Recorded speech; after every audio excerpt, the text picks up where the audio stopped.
Assalamualaikum warahmatullahi wabarakatuh. Waalaikumsalam Waalaikumsalam warahmatullahi wabarakatuh.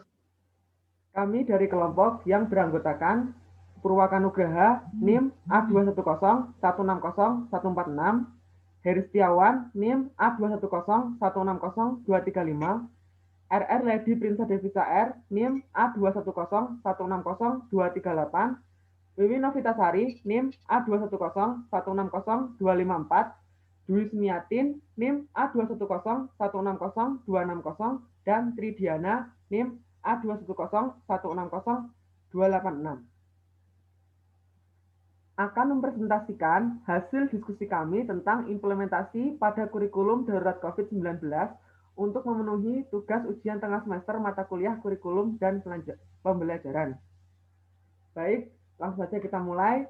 Untuk materi yang pertama akan disampaikan oleh Wiwin.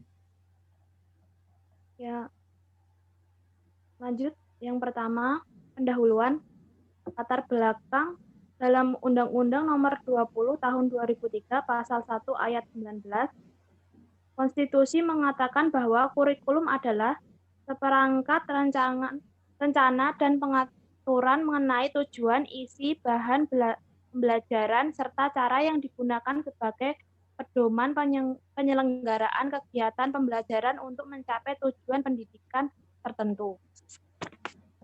Adanya rancangan kurikulum merupakan ciri utama pendidikan di sekolah. Kurikulum juga merupakan bagian tak terpisahkan dari pendidikan atau pengajaran. Fungsi kurikulum adalah sebagai sarana untuk mengukur kemampuan diri dan konsumsi pendidikan. Hal ini berkaitan juga dengan pengajaran target-target yang membuat peserta didik dapat mudah memahami berbagai materi ataupun melaksanakan proses pembelajaran setiap harinya dengan mudah. Sehingga alat pendidikan atau kurikulum diciptakan bukan tanpa tujuan. Tujuan utama kurikulum adalah untuk mempersiapkan peserta didik agar dapat menjadi pribadi serta warga negara yang aktif, beriman, dan juga efektif ketika dia berada pada lingkungan masyarakat kelak. Pada saat ini Indonesia sedang menghadapi pandemi COVID-19 yang banyak menyebabkan perubahan, terutama pada sistem pendidikan. Sistem pendidikan di Indonesia saat ini mengubah sistem pembelajaran menjadi daring atau secara online, yang menyebabkan pula perubahan pada kurikulum menjadi kurikulum darurat. Pembagian sistem disampaikan oleh Kemendikbud. Yang kedua, rumusan masalah. Yang pertama, pengertian kurikulum darurat. Yang kedua, apa tujuan dari pelaksanaan kurikulum pada kondisi khusus. Yang ketiga, bagaimana akses pendidikan jarak jauh atau PJJ sejak adanya pandemi virus COVID-19 bagi siswa. Yang keempat, mengapa Kemendikbud menerapkan kurikulum dasar.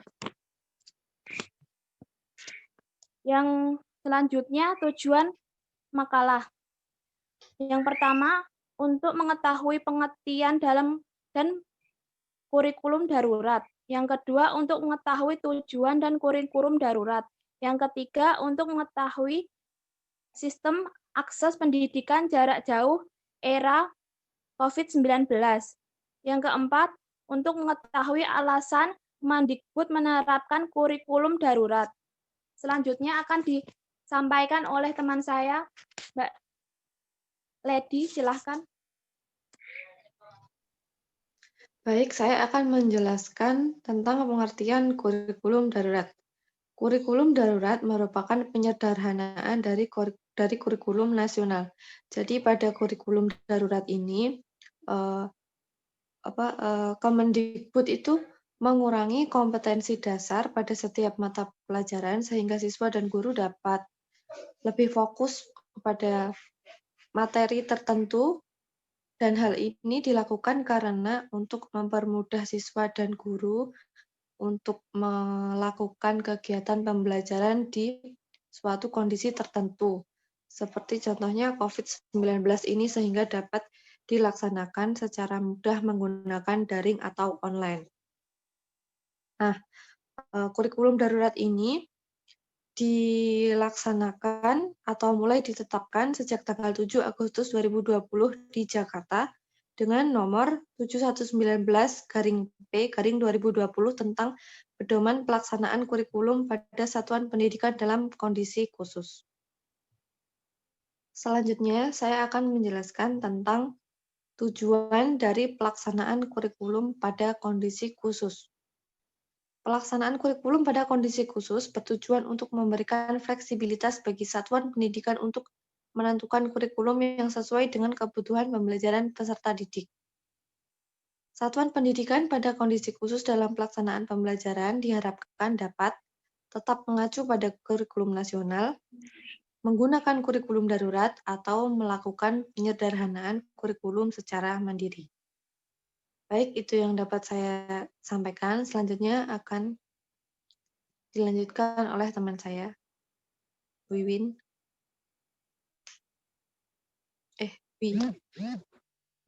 Selanjutnya saya bacakan 2.3 yaitu akses pendidikan jarak jauh atau PJJ sejak adanya pandemi virus COVID-19 bagi siswa.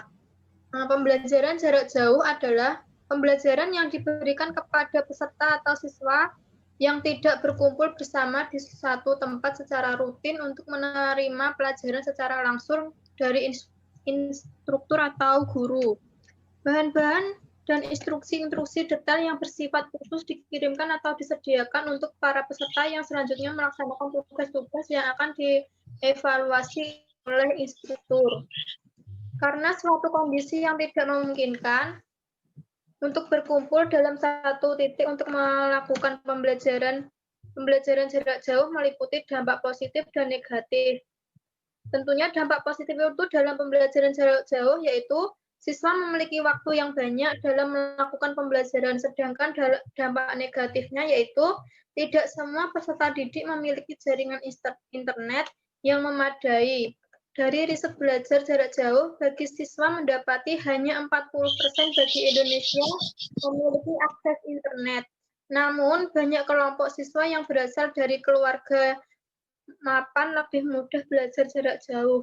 Ada yang kurang mapan, mereka kesulitan untuk menjalankan belajar jarak jauh karena ada beberapa faktor, mulai dari ekonomi, kurangnya akses internet yang stabil untuk belajar jarak jauh. Selanjutnya, 2.4, alasan Kemendikbud menerapkan kurikulum darurat. Kurikulum darurat diterapkan karena situasi pendidikan yang mendesak dengan kondisi saat ini. Kurikulum ini terfokus pada kompetensi tertentu sehingga tidak melebar melainkan mendalam. Lebih baik mendalami yang esensial daripada tidak tuntas. Jadi, bukan membuat kurikulum menjadi tidak standar, melainkan memiliki akan terfokus. Pelaksanaan kurikulum ini berlaku sampai akhir tahun ajaran. Penyederhanaan kompetensi kurikulum darurat sama sebagai contoh dalam mata pelajaran antropologi sebagai berikut. Yang pertama, kompetensi sikap spiritual. Yang kedua, sikap sosial. Yang ketiga, pengetahuan. Yang keempat, keterampilan. Kompetensi tersebut dicapai melalui proses pembelajaran ekstrakurikuler, kokurikuler, dan atau ekstrakurikuler. Rumusan kompetensi sikap spiritual adalah menghayati dan mengamalkan ajaran agama yang dianutnya.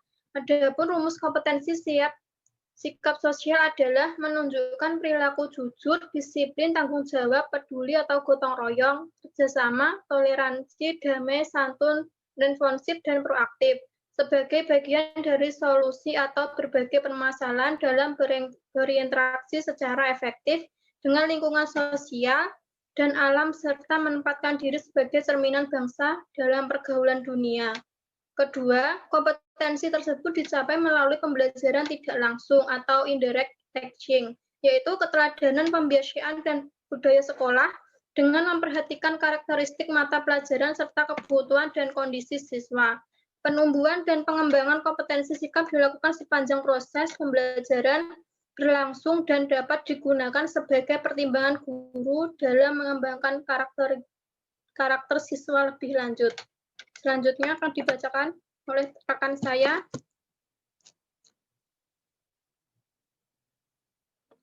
Suaranya, Her. Oke, baik. Dari penjelasan di atas dapat ditarik kesimpulan pada kurikulum tersebut dilakukan pengurangan kompetensi dasar untuk setiap mata pelajaran, sehingga guru dan siswa dapat berfokus pada kompetensi esensial dan kompetensi prasyarat untuk kelanjutan pembelajaran di tingkat selanjutnya. Kurikulum ini bertujuan untuk meringankan guru dan pembelajaran secara online atau daring. Kemendikbud terbitkan kurikulum darurat pada satuan pendidikan dalam kondisi khusus pada tanggal 7 Agustus 2020 di Jakarta. Kemendikbud dan Kementerian Pendidikan dan Kebudayaan menerbitkan keputusan Menteri Pendidikan dan Kebudayaan Republik Indonesia nomor 719/P/2020 tentang pedoman pelaksanaan kurikulum pada satuan pendidikan dalam kondisi khusus. Pelaksanaan kurikulum pada kondisi khusus bertujuan untuk memberikan fleksibilitas bagi satuan pendidikan untuk menentukan kurikulum yang sesuai dengan kebutuhan pembelajaran peserta didik. Kemudian pembelajaran jarak jauh memiliki dampak positif dan dampak negatif. Dampak positif dalam pembelajaran jarak jauh yaitu siswa memiliki waktu yang banyak dalam melakukan pembelajaran. Sedangkan dampak negatifnya yaitu tidak semua peserta didik memiliki jaringan internet yang memadai. Sekian, saya kembalikan kepada moderator.